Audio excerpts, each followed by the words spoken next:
რაც დავდივით, იმაზეც ვაკეთებ და იმაზე მოკლედ დროში.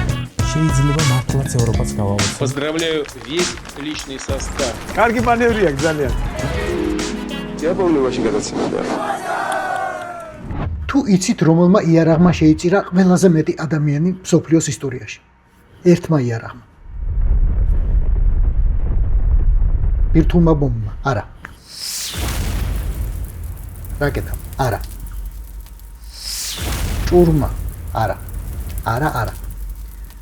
იარაღი, რომელსაც ყველაზე მეტი ადამიანი სისხლი ადევს, არის პისტოლეტი. ბრაუნინგის პატენტი დამზადებული FN 1910. ბელგიაში დამზადებული პისტოლეტი, რომელთაც 1914 წელს 19 წლის ბიჭმა, თინეიჯერმა, თანამედროვე ენაზე გავრილო პრინციპმა მოკლა ავსტრო-უნგრეთის ტახტის მემკვიდრე. დიდი ჰერცოგი ფრანც ფერდინანდი და მისი მეუღლე სოფია.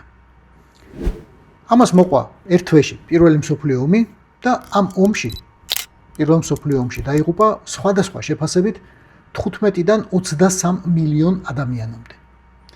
ამათგან სამხედრო მოსამსახურე მხოლოდ 8 მილიონი იყო. ყველა დანარჩენი 15 მილიონამდე იყო სამოქალაქო მსხვერპლი. და ეს ყველაფერი გამოიწვია ერთმა იარაღმა. ბრაუნინგმა. დღეს გავრილო პრინციპის იარაღი ინახება მუზეუმში. ვენის მუზეუმში, ისევე როგორც ის მანქანა, რომელშიც იჯდა ფრანც ფერდინანდი და რომელშიც მოკლეს ფრანც ფერდინანდი და მისი მეუღლე. სისხლიანი სარკაზმი ამ ისტორიის ის არის, რომ გავრილო პრინციპმა სულ ორჯერ გაისროლა. ორი ტყვია. ერთი ესროლა ფრანც ფერდინანდს და მეორე მის მეუღლე სოფიას. ამ ორი ტყვით კიდევ ერთხელ მოკლა 23 მილიონი ადამიანი. პირველ მსოფლიო ომს შეეწირა 4 იმპერია: ავსტრო-უნგრეთი, გერმანია, ოსმალეთის იმპერია და რუსეთი. შეიქმნა ათობით ახალი სახელმწიფო იმ იმპერიების საფუძველზე, რომლებიც დაიშალა. შეიქმნა ერთა ლიგა. პირველმა მსოფლიო ომმა მოიტანა უამრავი ცვლილება არა მარტო ევროპაში, არამედ მთელ მსოფლიოში. ადამიანთა უფლებები, ქალთა უფლებები, უამრავი სხვა რამ. პირველი მსოფლიო ომი გახდა საქართველოს დამოუკიდებლობის დასაბამი. უბრალოდ გავიხსენოთ, რომ ჩვენ ვიყავით პირველი მსოფლიო ომის ბოლოსკენ უკვე გერმანიის მოკავშირე, გერმანია დამარცხდა, საქართველოს გამოაცხადა დამოუკიდებლობა იქამდე, გერმანიის დახმარებით და გერმანიის დაძალებით. გერმანიამ რომელმაც დაგვიცვა ოსმალეთის იმპერიისგან. უბრალოდ უნდა გავიხსენოთ, რომ პირველი მსოფლიო ომი მიდიოდა საქართველოს ტერიტორიაზეც. პირველ მსოფლიო ომში საქართველოს ჩაერთო როგორც რუსეთის ნაწილი და დაამთავრა როგორც გერმანიის მოკავშირე. პრაქტიკულად საქართველოს გახდა პირველი მსოფლიო ომის დამარცხებული სახელმწიფო.